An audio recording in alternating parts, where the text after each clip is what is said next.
Join me as I take on the challenge of removing my earwax at home and see if I can do it without making a huge mess. Earwax removal, it's not something we often think about, but it's a crucial part of maintaining good ear health. And let me tell you, it's not as simple as it sounds. Things can go very, very wrong, and today I'm going to share with you just how wrong. One of the biggest misconceptions about earwax removal is that it's something you can do yourself, no problem.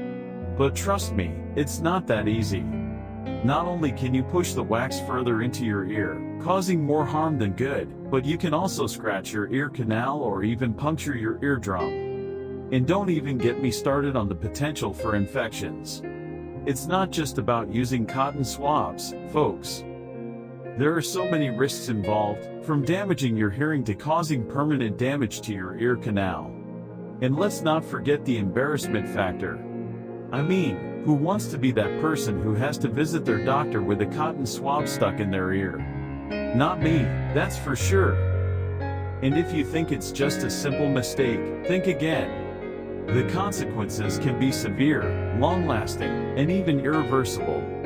So, it's really important to educate yourself on the proper ways to remove earwax, and to be honest, it's usually best to leave it to the professionals.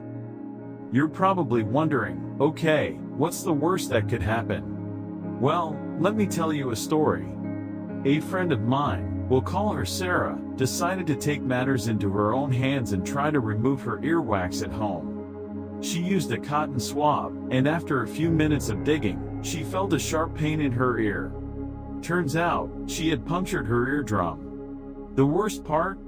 She didn't even realize it until she woke up the next morning with a disgusting yellow discharge pouring out of her ear. As she described it, the pain was excruciating, and the smell was unbearable.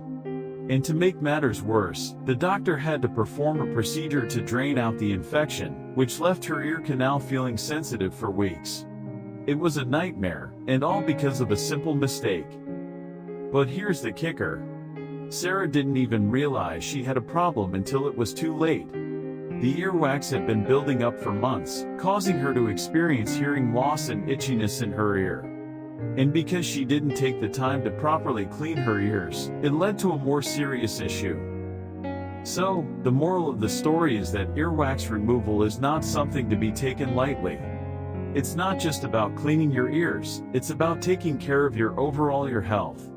And if you're not careful, you could end up like Sarah, dealing with a painful and embarrassing infection. So, to recap, earwax removal is not a DIY project. It requires patience, care, and attention to detail. If you're experiencing earwax buildup or hearing loss, don't hesitate to visit your doctor. Trust me, it's not worth the risk. Thanks for watching, guys. If you've had a similar experience with earwax removal gone wrong, be sure to leave it in the comments below. And if you want to learn more about ear health tips, be sure to check out our next video, where we'll be sharing some valuable insights on how to keep your ears happy and healthy.